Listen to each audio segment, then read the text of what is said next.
शख्सियत चौधरी अमानत हुसैन महर ने गुलकारा गुलाब और दीगर फनकारों के एजाज में इशाया दिया, जिसमें प्रोमोटर समेत पाकिस्तानी कम्युनिटी की चीदा शख्सियत ने शिरकत की। कमर फारूक तफसीलात बता रहे हैं। कामयाब फैमिली म्यूजिकल शो के बाद मारूफ पाकिस्तानी कारोबारी शख्सियत चौधरी अमानत हुसैन महर की जानिब से इशाइया तकरीब का एहतमाम किया गया, जिसमें पाकिस्तान से आई खवातीन गुलकाराओं समेत दीगर फनकारों, प्रोमोटर्स मलक अरशद नईम, मोहम्मद सदीक और ऑर्गेनाइजर सैयद जुल्करनैन शाह और राजा मजहर हुसैन ने शिरकत की। तकरीब की निजामत शाहिद अहमद शाहिद ने की। फैमिली म्यूजिकल शो के शायकीन ने पजीराई पर बात करते हुए कहा कि पाकिस्तान से बाहर पाकिस्तानी अपने मुल्क की सकाफत को देखना चाहते हैं, क्योंकि यहाँ ज्यादा प्रोग्राम नहीं होते, लोग घुटन महसूस करते हैं। चौधरी इम्तियाज लोरान, सैयद जुल्करनैन शाह और मलिक अरशद नईम ने इस रंगारंग प्रोग्राम को बार्सिलोना में पाकिस्तानी खवातीन फनकारों का बेहतरीन प्रोग्राम करार दिया, जिसमें गुलकारा गुलाब और मून परवेज ने खूब दाद वसूल की। एंटरटेनमेंट से कोई भी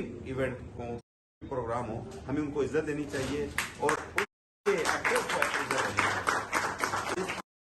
इंशाल्लाह हम वर्क करते हैं। मलिक साहब से भी हमारी कमिटमेंट थी कि ये इवेंट को एक आगे फ्यूचर के लिए एक सैंपल बनाएं। जो डॉक्टर साहब आपने एक फैमिली शो आपने किया था, 250 सीट्स थी वहां पे, तो डॉक्टर साहब को आपने कहा कि आप इसकी टेंशन न लें, क्योंकि हमारे पास अल्हम्दुलिल्लाह 700, 800, 1000 एम्प्लॉय हमारे साथ काम करते हैं जो लोग, और फैमिली उनमें लाना मुश्किल नहीं है, लेकिन गारंटी इस चीज की हो कि वो एक फैमिली प्रोग्राम हो, क्योंकि अगर वहां पे एक गलत बात वो हमें सारी जिंदगी जो है वो मुलामत करती रहेगी।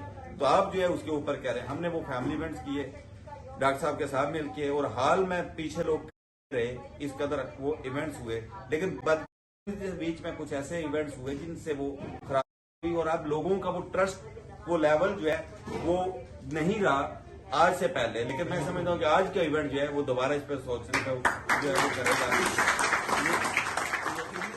चौधरी अमानत हुसैन महर ने अपने पैगाम में कहा कि ऐसे प्रोग्राम पाकिस्तानी फनकारों और पाकिस्तानी कल्चर को प्रमोट करने के साथ लोगों की खुशी व मसरत का बनते हैं।